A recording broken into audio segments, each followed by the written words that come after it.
Profeta Isaías, capítulo de número 40. Ele fortalece o cansado, dá grande vigor ao que está sem forças. Até os jovens se cansam, e os moços tropeçam e caem. Mas os que esperam no Senhor renovam as suas forças. Voam alto como as águias, correm e não ficam exaustos, andam e não se cansam. Eu quero, antes da minha pregação, dizer para vocês que eu estou cansado. Mas dizer que estou cansado não é uma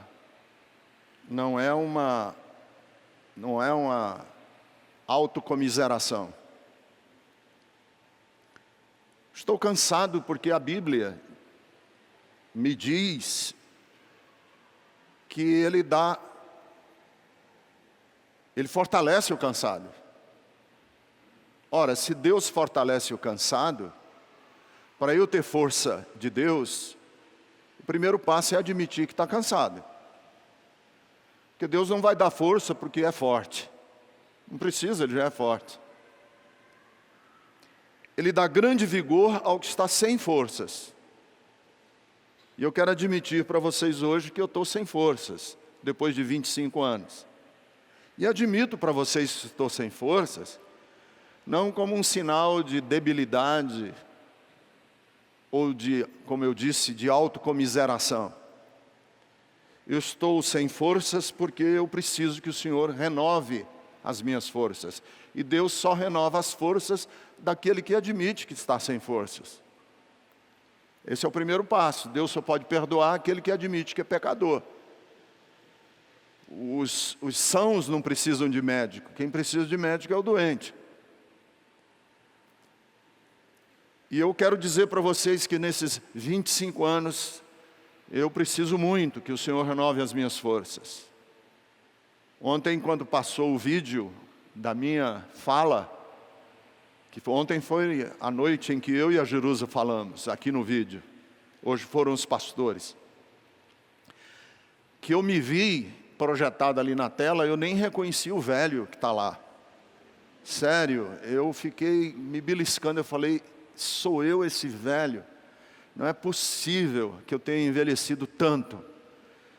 Mas vejam bem, queridos, algumas pessoas aqui na Bethesda acham que eu e a Jerusa somos ricos, porque essa é uma igreja grande. Deixa eu falar para vocês. Eu prego o Evangelho há 37 anos. Eu nunca cobrei em nenhuma igreja em que eu visitei ou viajei um tostão. Nem de igrejas ricas e nem de igrejas pobres. Nunca estabeleci um limite. O pastor Ricardo só vai se vocês derem tanto. Nunca. Lugar nenhum.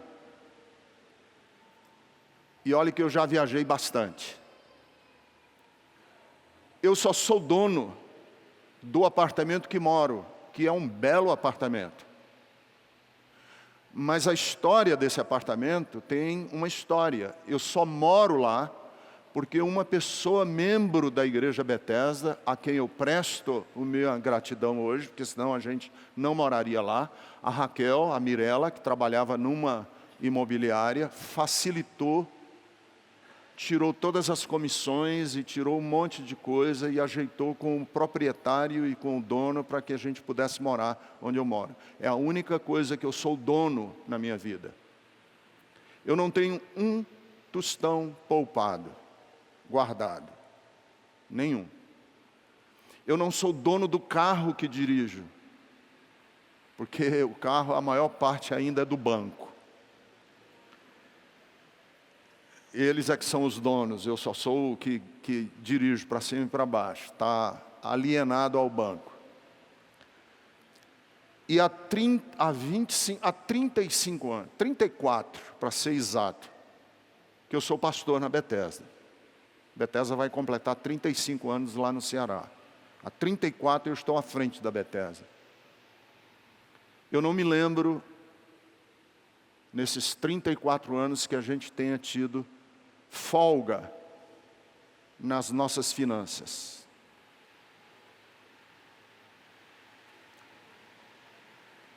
Você não sabe o estresse que é.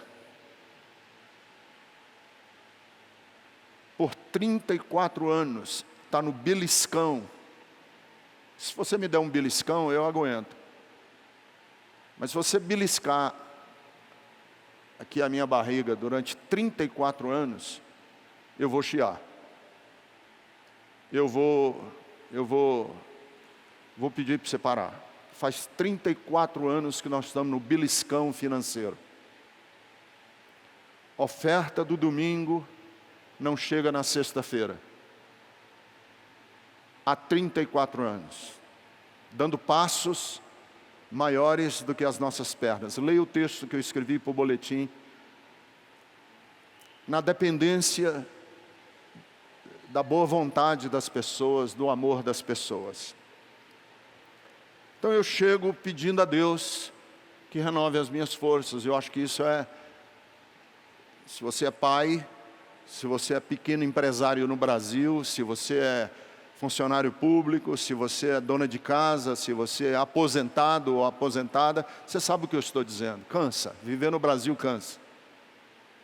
Viver a realidade brasileira cansa. E eu digo isso porque eu quero começar a minha mensagem continuando uma série de mensagens que eu comecei aqui na Bethesda, fruto de um sonho.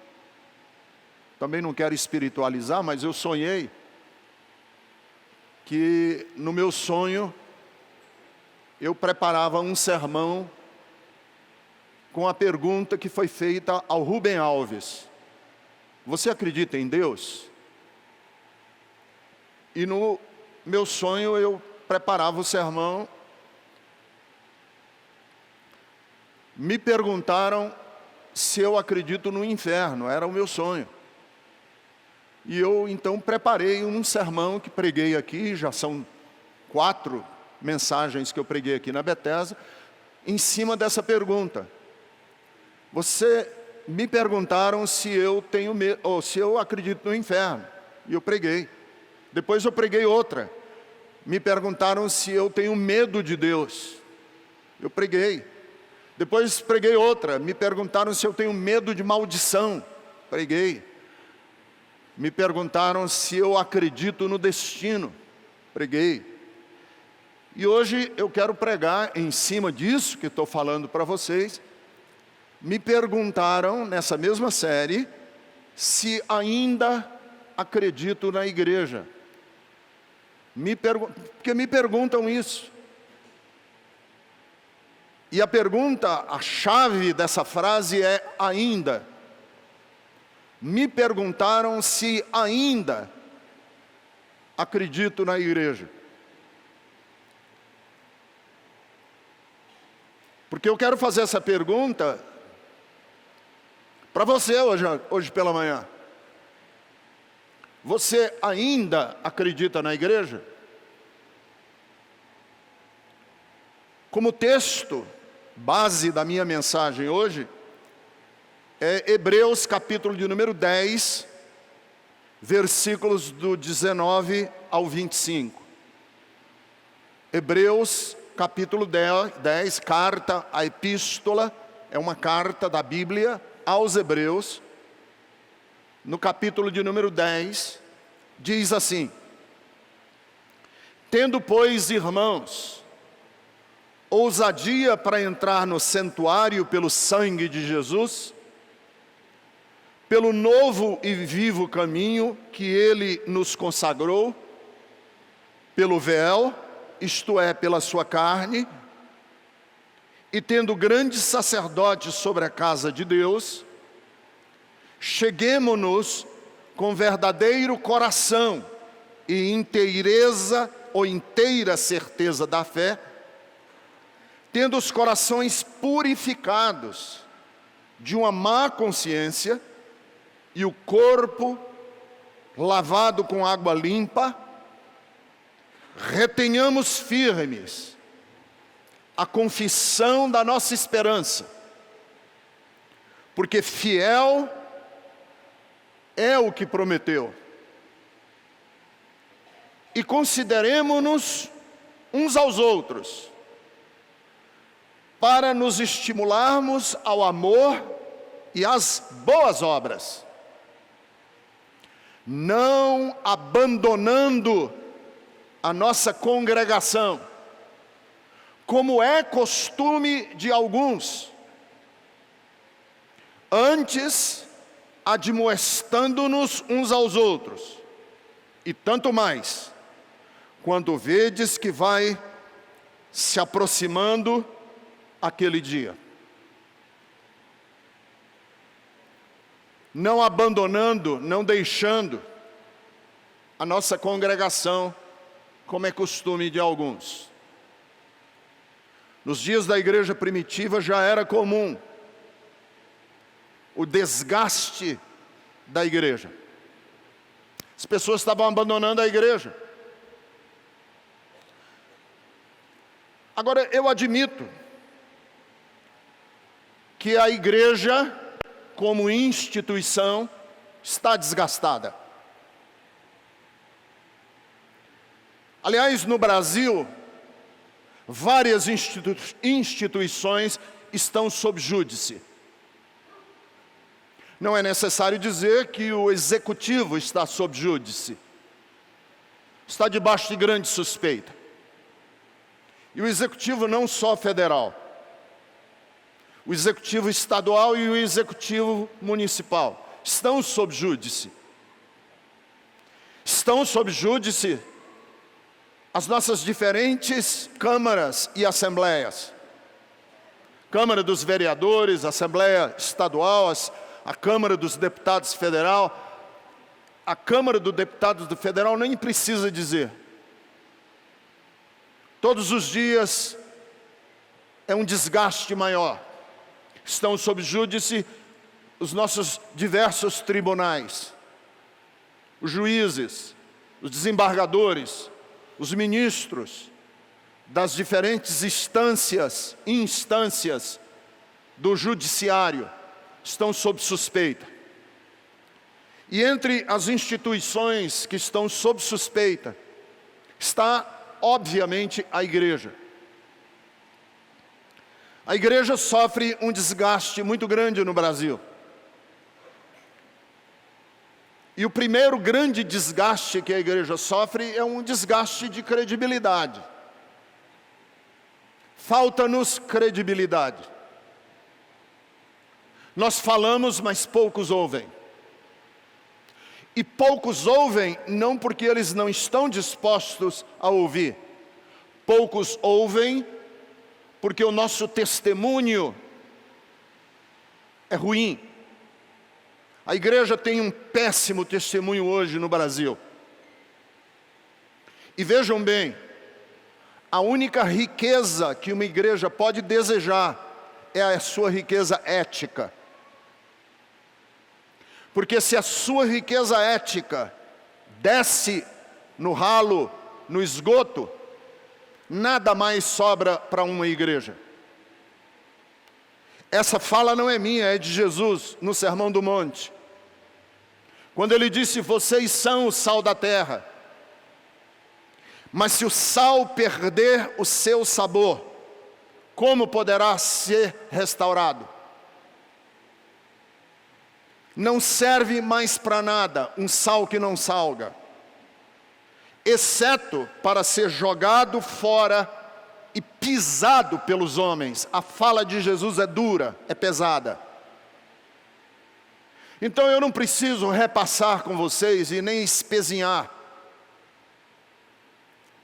A igreja está sim hoje desgastada no Brasil.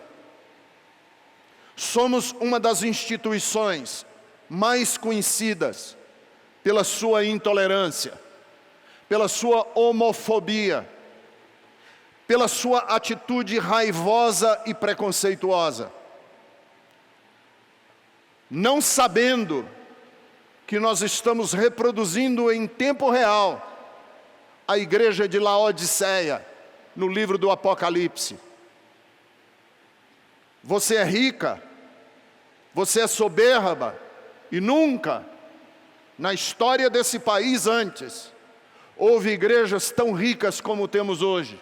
Igrejas donas de grandes impérios, da mídia, donos de aviões a jato, de frotas de avião a jato,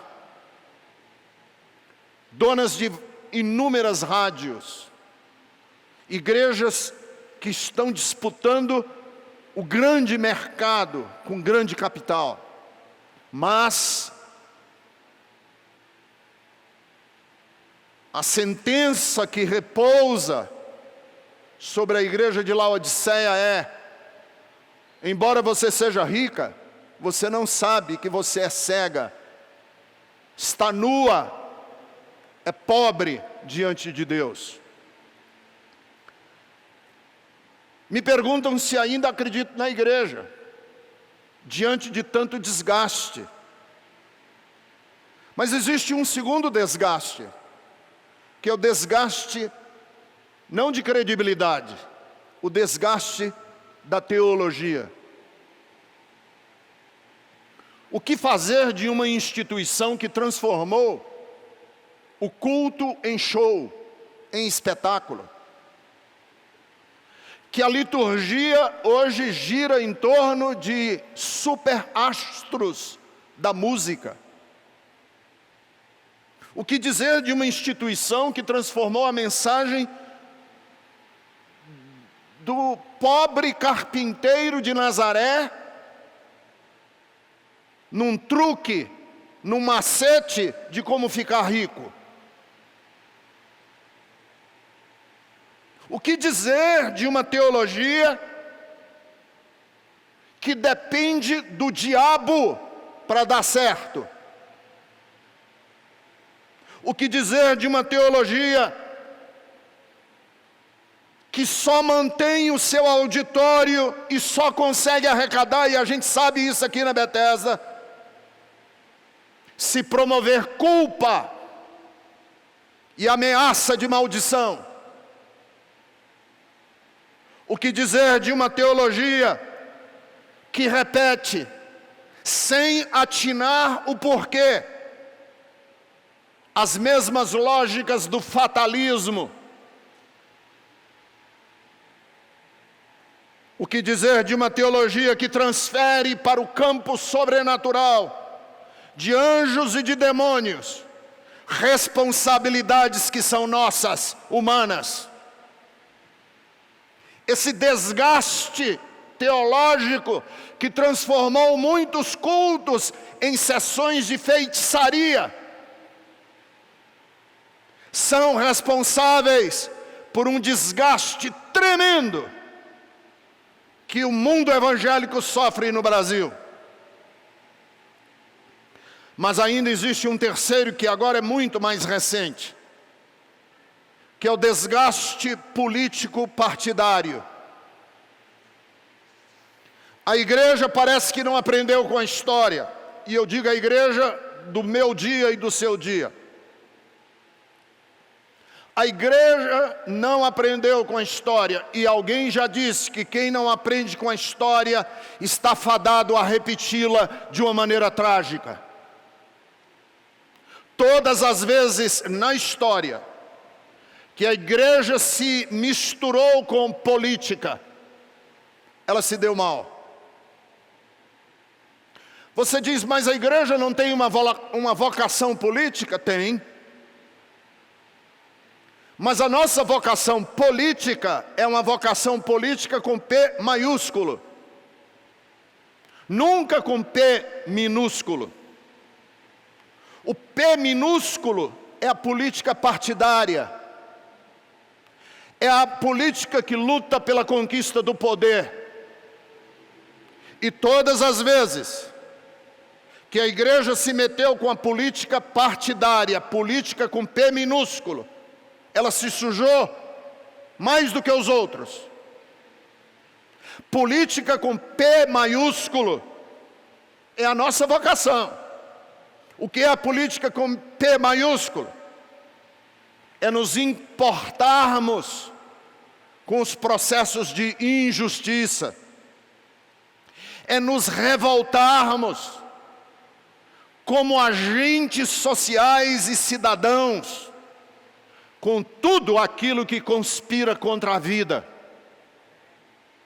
Você pode me dizer, mas qual é o problema da igreja ter os seus políticos, ter os seus deputados, ter bancada política no Congresso? Qual é o problema disso?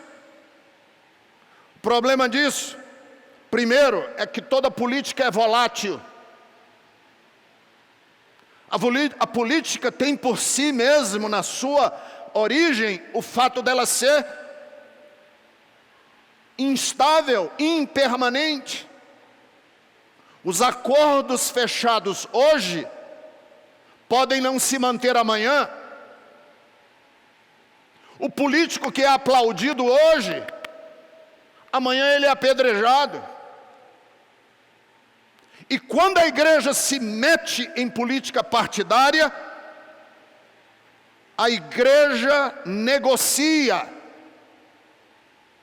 os seus valores éticos mais caros para participar desse jogo.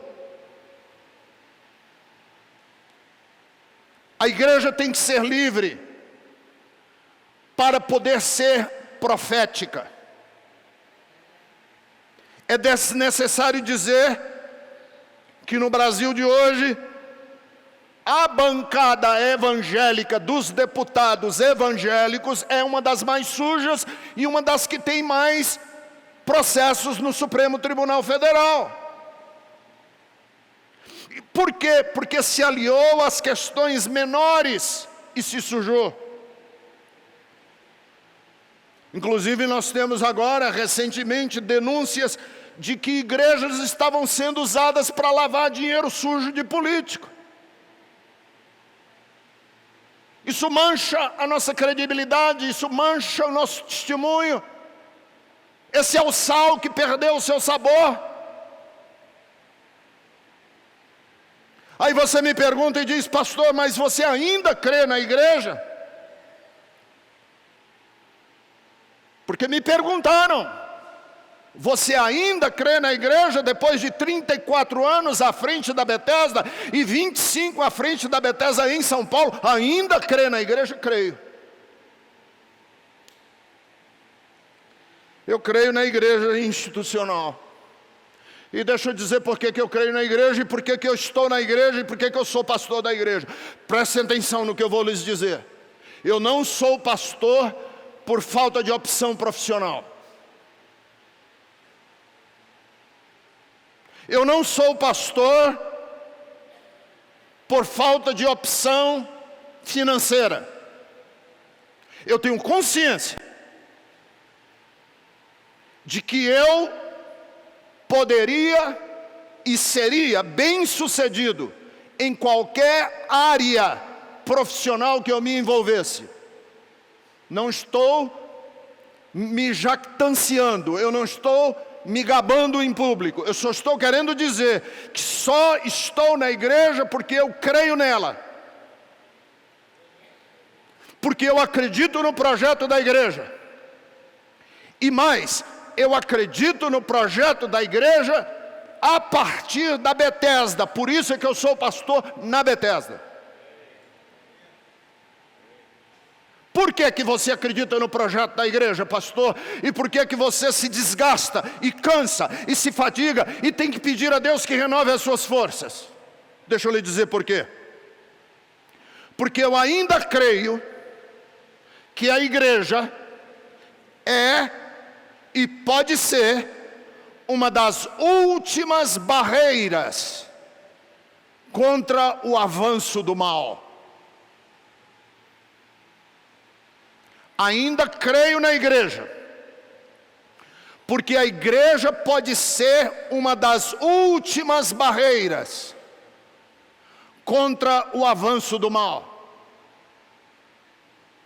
Martin Luther King disse o seguinte: o que me preocupa não é o grito dos maus, mas é o silêncio dos bons.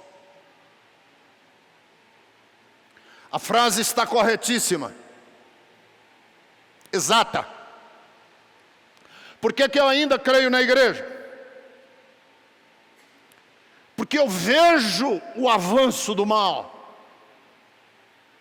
Eu vejo que nós ainda não conseguimos superar questões bárbaras da nossa civilização.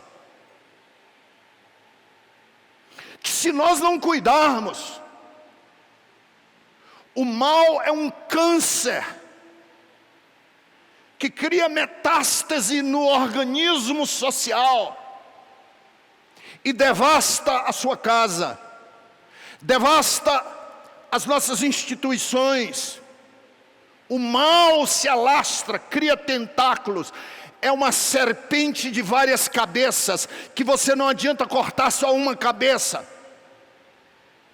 É a hidra, serpente hidra, que tinha várias cabeças, e na mitologia grega, quando se cortava uma, crescia de novo.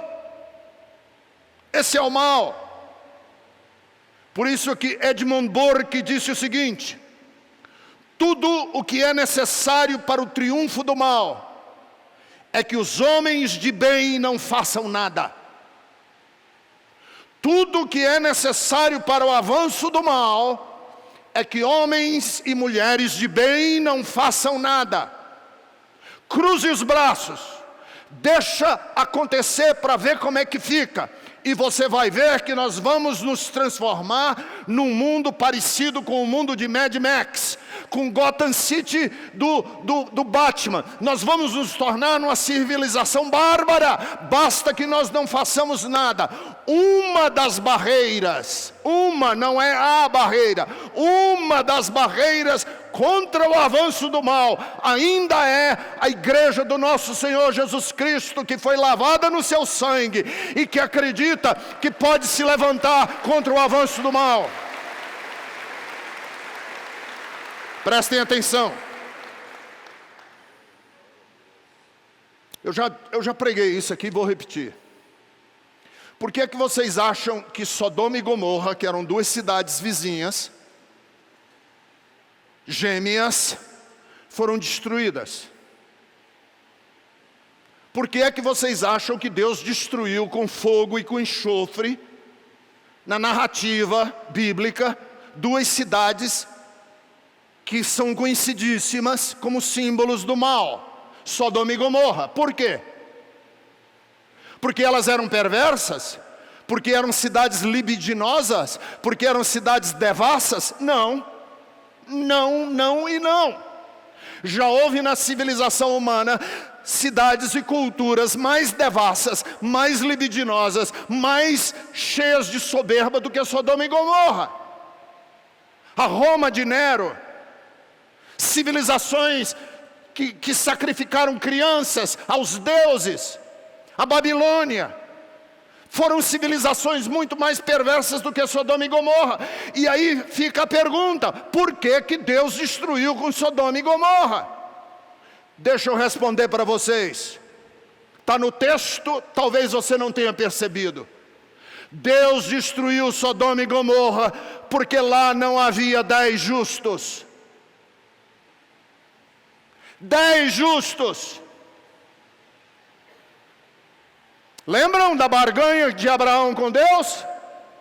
Senhor, não me tenha por insolente, mas deixa eu te dizer uma coisa. Se houver 50 justos na cidade de Sodoma e Gomorra, ou nas duas cidades, o Senhor destruiria essas cidades? Deus disse não. Se houver 50 justos que se levantem como uma barreira contra o mal, eu não destruo. Abraão refez as contas e disse: ixi, eu acho que eu chutei alto demais, 45. Refez as contas, E foi descendo, descendo, descendo. E por último ele disse: Deus, eu sei que eu estou exacerbando aqui, eu estou exagerando, mas deixa eu dizer uma coisa para o Senhor. Se houver 10 que se levantem como dique, se houver 10 que se levantem como barreira, se houver 10 que represem o mal, o Senhor destruiria essa cidade. Deus disse: não, eu não destruirei Sodoma e Gomorra se houver 10 lá dentro. E não havia. Por que eu creio na igreja? Porque Deus levantou a igreja para ser um dique, para ser uma represa, uma barreira, para ser uma pedra no caminho do mal. E aí eu quero dizer para vocês, na torrente de nojeira dos BBBs Brasil, nas torrentes de nojeira dos modismos, das drogas, nas novelas, no enredo sujo de todas essas novelas porcas que vão destilando veneno para dentro da sua casa todos os dias, nós estamos aqui com classe para os adolescentes, tentando salvar casamentos, tentando ajudar a família, porque nós acreditamos que nós podemos ser, nesse lamaçal que está sendo jogado sobre nós, uma barreira de Deus que resiste. Por isso que no livro de Ezequiel, capítulo 22, versículo de número 30, Deus diz assim: quem pode ser como uma brecha, alguém que fique no meio da brecha, por mim, protegendo as muralhas de Jerusalém? Quem vai ser a cunha que vai ficar no meio de toda essa nojeira? E o profeta disse: Senhor, eu quero ser esse homem que vai ficar na brecha da intercessão pelo povo. A igreja é essa barreira de Deus, para que o mal não triunfe e a gente possa dizer: por fim, a justiça e a paz se beijaram. Por fim, reinou no mundo alguma coisa boa. Por quê? Porque há um povo que está sendo levantado por Deus. E é isso que eu quero que você seja.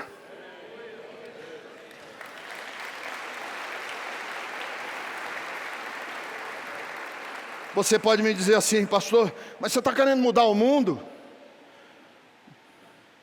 Não, eu já nem tenho mais idade e nem tenho forças e nem pretensão de mudar o mundo. Para mim basta alterar minimamente a média. Eram 95%. A Bethesda existe, diminuiu para 93%. Tá bom. Você quer mudar o mundo messianicamente? Não. Basta eu tocar numa vida, mudar o destino de um adolescente, transformar o amanhã de uma família. Sabe que vocês todos sabem que eu corro, sou corredor de rua.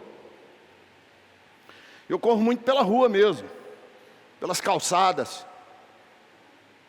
E às vezes eu estou correndo pela rua, e como hoje na maioria dos espaços fechados é proibido fumar, às vezes eu estou correndo pela rua e passa gente por mim fumando. Eu vou e a pessoa vem de lá para cá com um cigarro na mão. Aí eu imediatamente penso assim: será que essa mulher, ao me ver correndo, pensa com ela mesma: esse senhor já de idade, correndo, e eu aqui fumando, eu acho que vou parar. Isso me passa pela cabeça, sabia? Que um rapaz que às vezes passa no carro, me vê correndo pela calçada e com o dedo do lado de fora do carro, batendo a cinza do cigarro, e aí ele me vê correndo. Será que ele pensa: puxa vida, eu aqui dentro desse carro, fumando, esse senhor aí todo suado, fazendo exercício? Eu vou me importar melhor com a minha saúde? Será que ele pensa?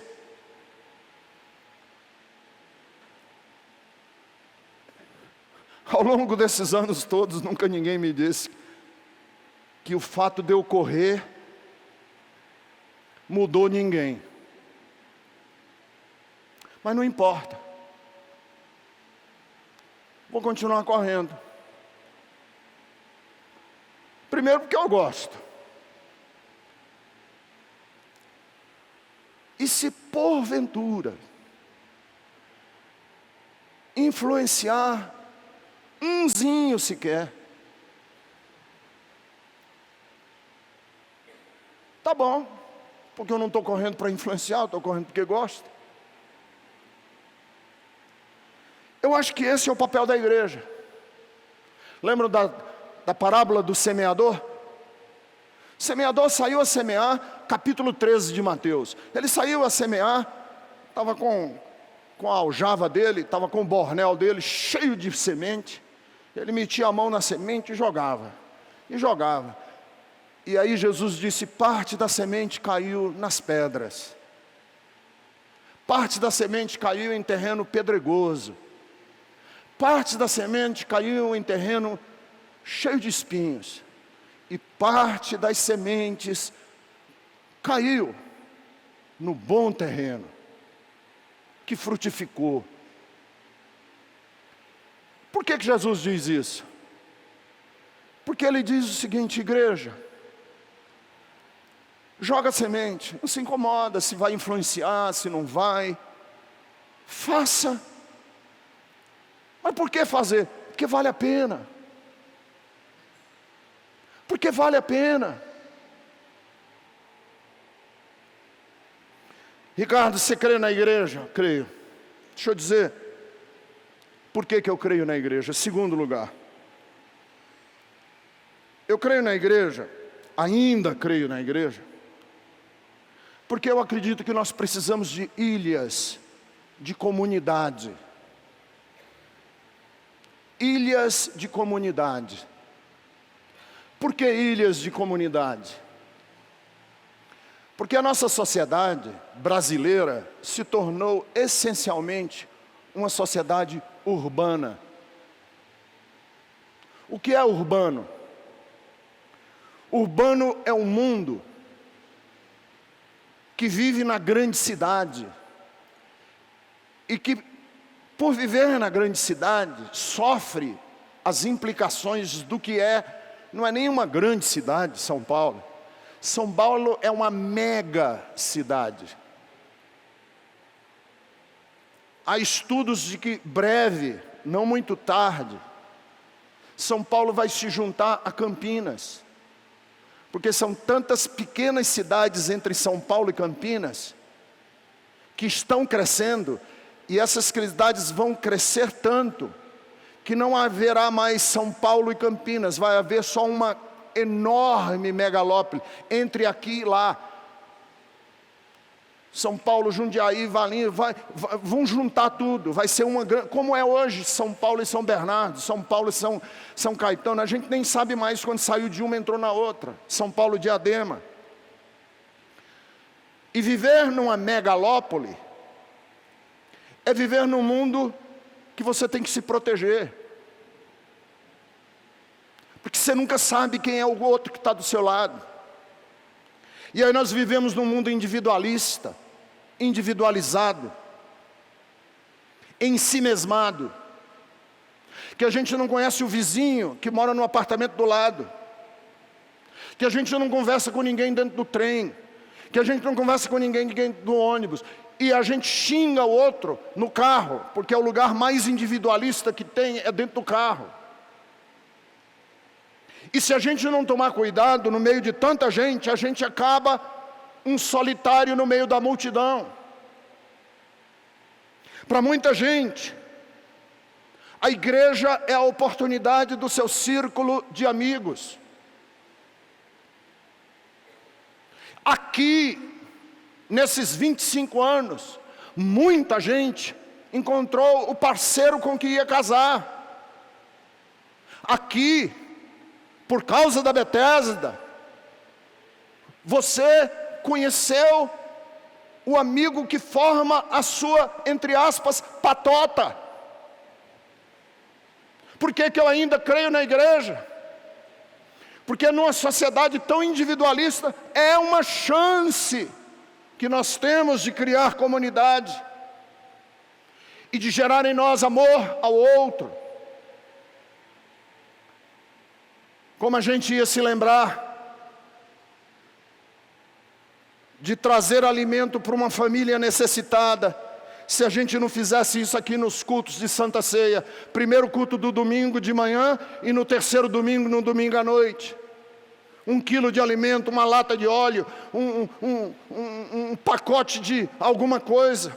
Onde que você ia se lembrar de fazer isso se não fosse a Bethesda? Como a gente iria lembrar que existe uma população carente em Moçambique, a qual nós temos nos dedicado por décadas? Se não fosse por causa da Bethesda, quando que você iria fazer isso? Quando é que a gente ia lembrar de que os surdos precisam ser incluídos na nossa pregação e no mundo, e que eles não podem ser excluídos de uma comunidade se nós não estivéssemos aqui uma equipe de Libras, língua brasileira de sinais, traduzindo o culto para eles todos os domingos? Quando que a gente ia lembrar de trazer roupa para os refugiados sírios, se a Gabi do louvor da igreja não tivesse nos desafiado a montarmos aqui 3 caminhões que foram para as mesquitas de São Paulo? A igreja é um espaço que nos humaniza, nos salva de nos bestializar, nos poupa de jogar tempo fora com besteira. A igreja nos lembra que no meio de uma sociedade tão egocêntrica, é possível a gente desenvolver virtudes que dizem respeito à misericórdia, à solidariedade, à compaixão, ao amor, a chorar com os que choram, a rir com os que riem. Você ainda acredita na igreja? Por último, eu ainda acredito na igreja. Depois de tudo que já passei, de tanto cansaço e exaustão, de tanto estresse, minha mulher é testemunha, e eu digo para vocês, eu não teria chegado aqui se não fosse por causa da Jerusa. Quantas vezes eu literalmente embioquei, alucinei, e ela, uma tigresa, uma leoa, sei lá, uma ursa, nunca deixou eu jogar a toalha, que eu já cheguei bem pertinho. Depois de tudo, você ainda crê na igreja, Ricardo? Eu creio. E estou disposto, porque botei a mão no arado aí até o fim. Porque Jesus disse, aquele que lança a mão do arado e olha para trás, não é digno. Por quê? Eu vou dizer por quê, em último lugar. Porque é na igreja que acontece a revelação do mistério de Deus. É na igreja. Nós temos uma onda pós-moderna de, não, eu vou louvar a Deus passeando no parque hoje com os meus filhos. Tudo bem, você pode passear no parque com os seus filhos, mas você não está louvando a Deus, você está passeando no parque com os seus filhos. Não misture. Não, hoje eu vou celebrar assistindo o jogo do Corinthians com a taça de vinho. Nada contra a taça de vinho, e menos ainda você torcer pelo Corinthians. Mas isso não é louvar a Deus. Isso não é servir a Deus, isso não tem nada a ver com uma espiritualidade centrada em Jesus. A igreja nos poupa de a gente criar ideias estapafúrdias na nossa cabeça. É na comunidade. Ideias estapafúrdias sobre a divindade, sobre Deus, sobre Jesus, sobre o Espírito Santo. Porque é muito fácil a gente desenvolver as nossas certezas quando a gente está sozinho. Sobre Deus, sobre o mundo, sobre o sobrenatural. E aí entra o que eu quero louvar a Deus hoje, por cada um dos pastores da Bethesda que estão aqui. O Tacílio, o Mardes, o pastor Mário, a Thelma, o Eliel, o Vili, o Joel, a pastora Jerusa. Por quê? Porque aquilo que eu prego aqui no púlpito não é da cabeça meio doidinha do Ricardo, não. Nós criamos inclusive uma frase interna nossa que é assim: a gente vai pensar em preto e branco, e você, Ricardo, você, Vili, você, Joel, quando estiver cantando, vocês pregam colorido. A gente pensa em preto e branco e vocês pregam colorido. Porque não é da cabeça de um. A comunidade, e isso para mim tem sido belíssimo, que nós temos lido livros aqui, que às vezes a gente fica pensando assim, cara, acho que a gente está pirando. Aí o Eliel traz um livro que foi escrito em 1960 por um padre católico. Ele disse assim, vamos ler isso aqui. A gente lê e diz, não estamos ficando doido não. Esse cara estava dizendo isso em 1960. Teve vezes que a gente estava pensando que não estava bem centrado nas coisas. Pegamos um livro de um rabino, Abraham Joshua Heschel, um dos santos do judaísmo do século XX. Lemos o rabino que escreveu em 1950, e a gente diz, não, a gente está ficando doido, não, olha aqui o que ele está dizendo.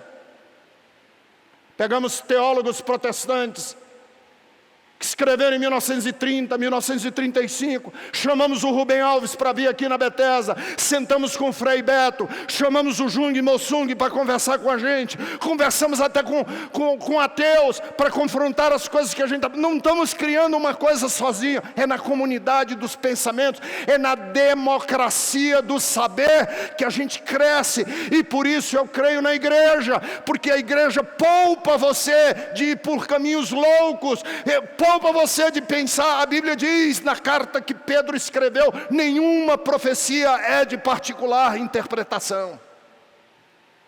Por que eu creio? Porque aqui o Espírito Santo de Deus nos faz caminhar rumo ao sagrado. Aqui a gente é desafiado a pensar, porque as armas da nossa milícia não são carnais, mas são poderosas em Deus, para refazer sofismas, para repensar ideias malucas, e a gente colocar os pés no chão. Ontem à noite eu preguei no culto, inclusive se você quiser a mensagem dos 25 anos de Bethesda, está lá na Doxa. Ontem eu preguei aqui no culto. Nós temos 3 parâmetros entre nós os pastores, em tudo que a gente prega. Primeiro,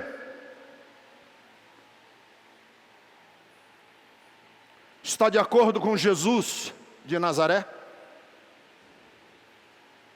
A lente que me permite ler isso é Jesus de Nazaré.